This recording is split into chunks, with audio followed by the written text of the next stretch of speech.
দেখো, ভিডিও শুরু করার আগে প্রথমেই বলি যে তোমাদের যে সিলেকশন কেন হচ্ছে না, মানে স্টুডেন্টদের সিলেকশন কেন হয় না, এখানে কয়েকটা পয়েন্ট লেখা আছে। দেখো, lack of direction, random YouTube preparation, daily consistency missing, PYQ analysis missing, mock test fear, আর ওভার থিঙ্কিং অ্যান্ড প্রোক্রাস্টিনেশন। এখানে দেখবে তোমরা এই যে পয়েন্টগুলো লেখা রয়েছে প্রত্যেকটা কিন্তু সত্যি, নিজের সঙ্গে মিলিয়ে দেখো। কারোর কিন্তু মানে ডাইরেকশন নেই, মানে ম্যাক্সিমাম যারা পরীক্ষায় বারবার গিয়ে ফেল হচ্ছে বা যারা প্রিপারেশান নিচ্ছে, অনেকেই কিন্তু তার ডাইরেকশনটা জানে না, কিভাবে শুরু করবে, কোথা থেকে পড়বে, কতটা পড়বে। ঠিক আছে। এরপরে ইউটিউব চ্যানেল, অনেকেই দেখবে আমরা শুধু সারাদিন ইউটিউব ভিডিও দেখে যাচ্ছি, এমনি যে বই, অফলাইন যে বই খাতা রয়েছে সেগুলো ঘাঁটতে ইচ্ছাই করছে না, মনে হচ্ছে ইউটিউবই ঠিক আছে, সারাদিন ইউটিউবই দেখে যাচ্ছি, ইউটিউবেই পড়ে যাচ্ছি। এতে কিন্তু হবে না, তোমাকে বই পড়তে হবে, বই থেকে নলেজ নিতে হবে, টেক্সট বই পড়তে হবে, নিজে হাতে কলমে প্র্যাকটিস করতে হবে। ঠিক আছে। র্যান্ডামলি ইউটিউব প্রিপারেশন নিলে হবে না, যাকে তাকে শুধু ফলো করে যাচ্ছ করলে হবে না। হাতে গোনা কয়েকজনকে দেখো, নাহলে মাথা খারাপ হয়ে যাবে।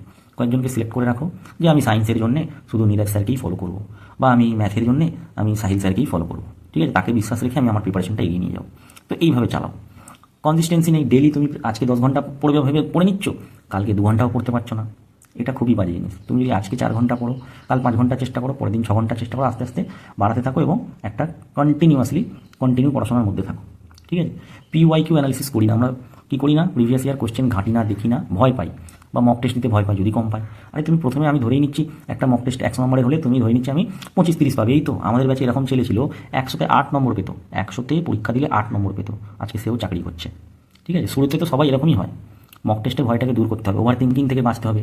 ঠিক আছে। প্রোক্রাস্টিনেশন থেকে বাঁচতে হবে, যে তুমি আগে নিজেই চিন্তা করে নিচ্ছ এরকম হতে পারে, ওরকম হতে পারে, এত হাই কাট অফ যেতে পারে, এত কম্পিটিশন আমি কী করে করবো, ঠিক আছে, এত সিলেবাস আমি কী করে কভার করবো, ওসব না ভেবে আগে শুরু করে দিতে হবে। দেখো, আরআরবি এএলপি 2026-এর যে ভ্যাকেন্সি সেটা বেরিয়েছে এবং ফর্ম ফিল আপ চলছে, অনেকেই হয়তো ফর্ম ফিল আপ করেওছো। তো এখানে অনেকেই বুঝতে পারছো না কীভাবে প্রিপারেশন স্টার্ট করবে, কীভাবে করলে তোমরা CBT 1টা ক্র্যাক করতে পারবে। তো এখানে সেটাই আলোচনা করব। অনেকেই কি হয় না, পুরো পরীক্ষার যে প্যাটার্ন, পুরো পরীক্ষার যে প্রসেস, মানে কী রিক্রুটমেন্ট প্রসেস, সেটা না জেনে প্রিপারেশন শুরু করে দেয়। তো প্রথমেই আমি বলবো যে তোমরা আগে এই যে ALP 2026-এর যে এক্সাম তোমরা দেবে, সেখানে কী কী রয়েছে। দেখো, প্রথমেই কী রয়েছে না, CBT 1 যেটা ফার্স্ট স্টেজ, যেখানে CBT 1-এর তোমার কী হবে না, 60 মিনিটের পরীক্ষা হবে, 75টা কোয়েশ্চেন থাকবে। ঠিক আছে।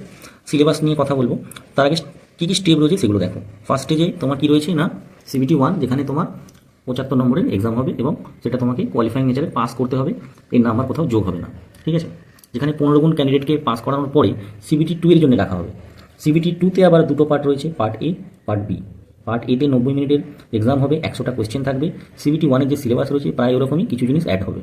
পার্ট বি, যার যে ট্রেড রয়েছে, ডিপ্লোমা, তোমার ITI বা বিটেক, যার যে ট্রেডে পড়াশোনা করেছো সেই ট্রেড তোমরা চুজ করবে, করে সেই ট্রেডের যে এক্সাম সেটা হবে। সেখানেও তোমার 60 মিনিটের 75টা কোয়েশ্চেন থাকবে ট্রেড থেকে, এবং এটাও এই যে পার্টটা, এটা কোয়ালিফাইং নেচারের, শুধু পাস করতে হবে। বাকি ওই পার্ট এ যে 100 নাম্বার, সেটা দিয়ে কিন্তু ফাইনাল মেরিটটা তৈরি হবে। এখানে 8 গুণকে পাস করানো হবে। 8 গুণ ক্যান্ডিডেটকে কিসের জন্য ডাকা হবে, সাইকো টেস্ট, বা যেটাকে CBAT টেস্টও বলা হয়, কম্পিউটার বেসড অ্যাপটিটিউড টেস্ট। ঠিক আছে। তো এই সাইকো পাস করার পরে, সাইকোয় 5খানা ব্যাটারি থাকে, সেখানে 42 করে পেতে হয়। সাইকো কোয়ালিফাই করার পরে ফাইনাল মেরিট যখন হয়, তারপরে ডকুমেন্ট ভেরিফিকেশনের জন্য ডাকা হয়। এই ডকুমেন্ট ভেরিফিকেশনের পরে হয় মেডিকেল এক্সামিনেশন। এই মেডিকেলে কিন্তু তোমাদেরকে 6/6 চোখের যে টেস্ট হয় সেখানে পাস করতে হয়। ঠিক আছে। A1 স্ট্যান্ডার্ড মেডিকেল হয়। অনেকেই প্রশ্ন করো, আমার চশমা আছে, আমার চোখে পাওয়ার আছে। দেখো, পরিষ্কার দেখবে নোটিফিকেশনে বলা রয়েছে যে 6/6 কিন্তু তোমার যে আই টেস্ট হবে, সেখানে কিন্তু 6/6 বা A1 ক্যাটাগরি হতে হবে, এটা পরিষ্কার বলা থাকে। তো এই হচ্ছে তোমাদের পুরো প্রসেসটা। ঠিক আছে। মানে দেখতে পাচ্ছ, টোটাল 5খানা প্রসেস বলতে পারো, CBT 1, CBT 2, psycho, medical, document, তারপর মেডিকেল। ঠিক আছে, মানে ডিভি মেডিকেল। তো এই এতগুলো স্টেজের কথা যদি তুমি এখন থেকে ভাবো, কোনোদিনই কিন্তু তুমি পাস করতে পারবে না, তোমার মাথায় প্রচুর প্রেশার চলে আসবে। অনেকেই কী হয়, আমার দেখা, আমার ব্যাচেই অনেককেই দেখেছিলাম, আমার থেকে অনেক ভালো ভালো স্টুডেন্ট, কিন্তু তারা CBT 1 পাস করতে পারেনি। তারা হয়তো CBT 1 পাস করলে তাদের যা ক্ষমতা ছিল, তারা CBT 2-তে আরও বেশি নাম্বার তুলতে পারতো, কিন্তু তারা CBT 1টাকে এত হালকায় নিয়ে ফেলেছিল যে CBT 1-এই তারা ক্লিয়ার করতে পারেনি। অথচ আমার থেকে তারা অনেক ভালো স্টুডেন্ট ছিল। ঠিক আছে। তো আজকে তারা আফসোস করে। তো এখানে আমি তোমাদেরকে কয়েকটা জিনিস বলবো, যেগুলো ফলো করলে তোমরা অবশ্যই কিন্তু সিলেকশন নিতে পারবে। তো প্রথমেই আমি বলবো, যে কোনো এক্সামের যখন তুমি প্রিপারেশান শুরু করবে ভাবছো, তার সিলেবাসটা জানতে হবে, তার এক্সাম প্যাটার্ন জানতে হবে। তো এই ALP পরীক্ষার যে CBT 1-এ যে 60 মিনিটে 75টা কোয়েশ্চেন থাকবে, তার সিলেবাস কী, এই সিলেবাসটা, মানে আমি স্টেপ বাই স্টেপ বলছি। প্রথম স্টেপ, সিলেবাস জানা। এই যে সিলেবাস, এটা তুমি অরিজিনাল নোটিফিকেশনটা ডাউনলোড করবে, করে CBT 1-এর যে সিলেবাস রয়েছে সেটাকে প্রিন্ট আউট বার করবে। 5-10 টাকা খরচা করে সাদা কালো প্রিন্ট আউট বার করে যেখানে পড়তে বসো সেইখানে সাটিয়ে দেবে দেওয়ালে, সিলেবাসটাকে সাটিয়ে দেবে। একদম দারুণ কাজ হবে এটা। তুমি প্র্যাকটিক্যালি করে দেখো, বুঝতে পারবে, তোমার মোটিভেশন আসবে, তোমার যে পড়ার একটা যে স্ট্র্যাটেজি, একটা প্ল্যানিং, সেটা ঠিকঠাকভাবে তুমি এক্সিকিউট করতে পারবে। ঠিক আছে, তো ফার্স্ট কাজ হবে সিলেবাসটাকে ডাউনলোড করে প্রিন্ট আউট বার করে দেওয়ালে সাটিয়ে দেওয়া যেখানটায় পড়তে বসো। ঠিক আছে, এরপরে নেক্সট স্টেপ যেটা, সেটা হলো কিছু মেটেরিয়ালস জোগাড় করা। র্যান্ডামলি শুধু ইউটিউব চ্যানেল ঘাঁটলে হবে না, এটা কিন্তু খুব মারাত্মক বাজে জিনিস। ঠিক আছে, মেটেরিয়াল কি, তোমাকে দেখবে সিলেবাসে লেখা আছে এনসিআরটি বলছি সরি, মানে দেখবে লেখা আছে ক্লাস 10th স্ট্যান্ডার্ড। ঠিক আছে, ক্লাস 10th স্ট্যান্ডার্ড, 10ম শ্রেণীর লেভেলের তোমাকে কোয়েশ্চেন করা হবে। তো তুমি 9-10 ক্লাসের টেক্সট বইগুলোকে জোগাড় করো। এই যে সিলেবাসে তোমার জেনারেল সায়েন্সের যে পার্টটা, ফিজিক্স, কেমিস্ট্রি, লাইফ সায়েন্স, এর 10th লেভেলের বইগুলো জোগাড় করো। ম্যাথামেটিক্সের দেখতেই পাচ্ছ কী কী রয়েছে, number system, BODMAS, decimal, fraction, LCM, HCF, এরকম যা থাকে আর কি ম্যাথামেটিক্সে, সেগুলোই রয়েছে। রিজনিংও তোমরা জানো মোটামুটি কি সিলেবাসে দেখতে পাচ্ছ। তো এই প্রত্যেকটা মানে দেখো কমা দিয়ে দিয়ে টপিকগুলো লেখা আছে, নাম্বার সিস্টেম, বডমাস, ডেসিমালস, এইগুলো প্রতিদিন ধরে ধরে একটা করে কভার করো, রাইট মারতে থাকো যে হ্যাঁ আমার এর কনসেপ্ট, এর থিওরি যা যা লাগার আমি কিন্তু এগুলো করে নিয়েছি। তারপরে 2-3 দিন করে টার্গেট নাও যে আমি 2 দিনে নাম্বার সিস্টেমটা শেষ করে দেবো।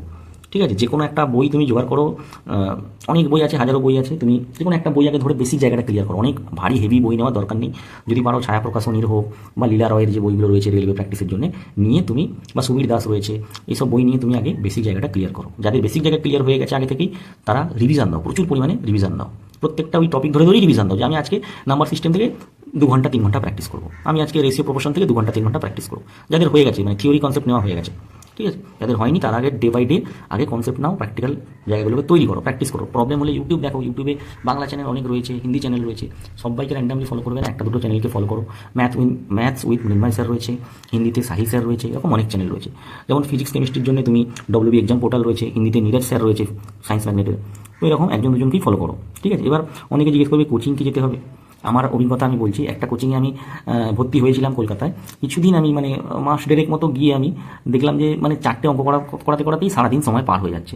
আমি দেখলাম এর থেকে বেশি আমি বাড়িতে যদি পড়ি, শিয়ালদা যেতে যতক্ষণ আমার আসতে টাইম লেগে যাচ্ছে, মানে যাওয়া আসা টোটাল কোচিং মিলিয়ে, এবং যে মাইনেটা আমাকে মাস গেলে গুনতে হচ্ছে কষ্ট করে, মানে বাবার থেকে চেয়ে মানে আমাকে জোগাড় করে, তোমরা অনেকেই জানো এই অবস্থায় ছিলাম। তো আমি দেখলাম না, আমার পোষাচ্ছে না, আমি 1-1.5 মাসের মধ্যে ওটা লেফট করে দিই, ছেড়ে দিই, এবং বাড়িতে প্রিপারেশন শুরু করি, এবং 4-5 জন মিলে প্রথমে একটা গ্রুপ তৈরি করি, এবং ওই গ্রুপটা একটা মন্দিরে বা একটা দাদার বাড়িতে যেরকম যখন সুযোগ হতো আমরা গ্রুপ স্টাডি করতাম। মানে ম্যাক্সিমাম টাইম আমরা গ্রুপেই কাটাতাম, বাকি সেলফ স্টাডির জন্য বাড়িতে সকালের দিকে 4 ঘন্টা 5 ঘন্টা পড়তাম, এবং সন্ধ্যের দিকে প্রায় মানে সন্ধ্যে থেকে নিয়ে রাত পর্যন্ত 10টা-11টা পর্যন্ত আমরা গ্রুপ স্টাডি করতাম। ঠিক আছে, অনেক সময় দুপুরের দিকেও করতাম মন্দিরে বসে। তো ওই গ্রুপ স্টাডিটা করে অনেক লাভ হয়েছিল। তোমরা যদি পারো গোটা 4-5 জন মিলে যারা সিরিয়াস ক্যান্ডিডেট, তোমরা একটা গ্রুপ বানাতে পারো। ঠিক আছে, তো এখানে তুমি কি করলে, পুরো সিলেবাসটা কভার করে নিলে। এরপরে তুমি কি করবে, কোশ্চেন আলোচনা করবে, কোশ্চেন ঘাঁটবে। কি করবে, কোথাও একটা থেকে অনলাইনে হোক অফলাইনে হোক, বই অথবা অ্যাপস থেকে তুমি টেস্ট দেওয়া শুরু করবে। প্রিভিয়াস ইয়ার প্র্যাকটিস সেট তুমি দেবে, অথবা মক টেস্ট যেগুলো মডেল সেট রয়েছে সেগুলো দেবে। বিভিন্ন অ্যাপ রয়েছে, বিভিন্ন বই রয়েছে, কিরণ প্রকাশনীর বই রয়েছে, তোমার টেক্সট বুক অ্যাপ রয়েছে। এগুলো মেন আমি দেখেছি, এগুলো মানে বেশিরভাগ লোকেই জানে, তো এগুলো তোমরা ইউজ করতে পারো। তো মক টেস্টটা বাড়িতে প্রচুর পরিমাণে দিতে থাকো। ঠিক আছে, যখনই তোমার 2-2.5 মাসের মধ্যে 3 মাসের মধ্যে সিলেবাস কভার হয়ে যাবে, তুমি এবার মক টেস্ট দিতে থাকবে, এবং সেটা অ্যানালিসিস করতে থাকবে, ফুল দমে অ্যানালিসিস করবে।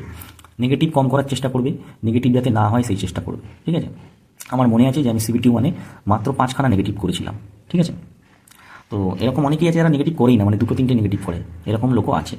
তো ওই জন্য বলছি চেষ্টা করবে নেগেটিভ কম করার, বাড়িতে যখন প্র্যাকটিস করবে। এই প্র্যাকটিসটাই তোমার ফাইনালি গিয়ে পরীক্ষায় কাজে লাগবে। তো এখানে স্ট্র্যাটেজি বলতে আলাদা কিছু ম্যাজিক কিছু নয়, তোমাকে সিলেবাস জানতে হবে, প্যাটার্ন জানতে হবে, এবং তার কনসেপ্ট ক্লিয়ার করতে হবে। ঠিক আছে, না পারলে ইউটিউব ঘাঁটবে, কোনো দাদার থেকে সহযোগিতা নেবে, আশেপাশে কোনো সিনিয়র দাদা থাকলে তার থেকে সহযোগিতা নেবে, প্র্যাকটিস করবে, এবং পরীক্ষা দেবে, হিউজ পরিমাণে বাড়িতে পরীক্ষা দেবে। যদি কোনো বন্ধু ল্যাপটপ থাকে, কম্পিউটার থাকে, তাতে পরীক্ষাগুলো দেওয়ার চেষ্টা করবে। একসাথে গ্রুপে বসে 4-5 জন মিলে পরীক্ষা দেওয়ার চেষ্টা করবে। ঠিক আছে, মানে বিরাট কিছু জিনিস নয়। ঠিক আছে, যদি ভেবে দেখো, তো প্রথমে অনেক কিছু না ভেবে CBT 1টাকে টার্গেট নাও। এই দরজাটা যখন তুমি ভেঙে নেক্সট দরজায় ঢুকতে পারবে, তোমার কনফিডেন্স এমনি হাই হয়ে যাবে, তোমার প্রিপারেশন ততদিনে অনেক ভালো জায়গায় পৌঁছে যাবে, এবং তখন তুমি যা পড়বে, যতটা পড়বে, তোমার দেখবে সব কিছুই মাথায় ঢুকছে, এবং তোমার যে প্রিপারেশন লেভেল সেটা একটা অন্য মাত্রায় পৌঁছে গেছে। ঠিক আছে, এখানে একটু দেখিয়ে দিই 3 ফেজ স্মার্ট স্ট্র্যাটেজি। ফেজ 1 কি বলছে, ফাউন্ডেশন বিল্ডিং, যেখানে কনসেপ্ট, বেসিক প্লাস NCERT। হ্যাঁ, NCERT ওরিয়েন্টেড, যেমন দেখবে নীরজ স্যার বা সাহিল স্যার এরা যে পড়ায়, দেখবে NCERTর কোয়েশ্চেনগুলোকে কিন্তু খুব ঘাঁটে, বইগুলোকে খুব ঘাঁটে এরা। তো চেষ্টা করবে NCERT প্যাটার্নের করার, বা WB এক্সাম পোর্টাল ও দেখেছি ওই দাদাও NCERT বেস্ট কিন্তু কোয়েশ্চেন আলোচনা করে। ঠিক আছে, এটা খুব দরকার। ম্যাথসের কিছু ট্রিক্স, রিজনিংয়ের কিছু ট্রিক্স পার্টিকুলার নিজের খাতায় নোট করে রাখবে, ইউটিউব দেখে ঝটাঝট যাতে করে দেওয়া যায়। এরকম কিছু ম্যাথস রয়েছে, রিজনিং রয়েছে, যেগুলো ট্রিক্সেই তাড়াতাড়ি হবে, ট্রিক্স ছাড়া করতে গেলে তুমি ফেসে যাবে। ঠিক আছে, এরকম কিছু ট্রিক্স তুমি নিজের খাতা বানাও, খাতায় নোট করো। এরপরে দেখো ফেজ 2 বলছে PYQ ডমিনেশন। তোমাকে প্রিভিয়াস ইয়ার কোয়েশ্চেন ঘাটতে হবে, প্রচুর পরিমাণে ঘাটতে হবে, এটা আগেও বলেছি, প্যাটার্ন বুঝতে হবে। ঠিক আছে, এরপরে মক টেস্ট ওয়ার, তোমাকে বাড়িতে মক টেস্ট দিতে হবে, স্পিড মেনটেন করতে হবে, অ্যাকুরেসি মেনটেন করতে হবে, টাইম ম্যানেজমেন্ট করতে হবে। ঠিক আছে, তো সব মিলিয়ে এই যে মানে তিনটে জিনিস দাঁড়াচ্ছে, সিলেবাস বুঝতে হবে, তার থিওরি, তার কনসেপ্ট নিতে হবে এবং সেটাকে প্র্যাকটিস করতে হবে, তার কোশ্চেন আলোচনা করতে হবে, রিভিশন দিতে হবে। একটা টার্গেট নেবো আমি, যে আমি 3 মাস টার্গেট নিলাম, 3 মাসে আমি বেসিক জায়গাটাকে ফুল রেডি করবো। এরপরে আমি মক টেস্ট দিতে থাকবো হু করে, বন্ধুদের সাথে গ্রুপ বানাবো, যারা সিরিয়াস ক্যান্ডিডেট 2-4 জন মিলে গ্রুপ বানিয়ে গ্রুপ স্টাডি করবো 1 ঘন্টা 1 ঘন্টা, এবং বাকি সেলফ স্টাডি করবো। ঠিক আছে, কোচিংয়ে যেতেই হবে তার কোনো মানে নেই, যারা যেতে পারবে, যাদের সামর্থ্য রয়েছে যাবে, না যেতে পারলে বাড়িতেই পড়বে। ইউটিউবে প্রচুর ফ্রি কন্টেন্ট রয়েছে, সেগুলো দেখে প্রিপারেশন নিলেও কিন্তু পরীক্ষায় পাস করা যায়। ঠিক আছে, তো আশা করছি তোমাদের বোঝা গেছে। এটুকুই বলবো যে তোমরা সিলেবাসটা কভার করো।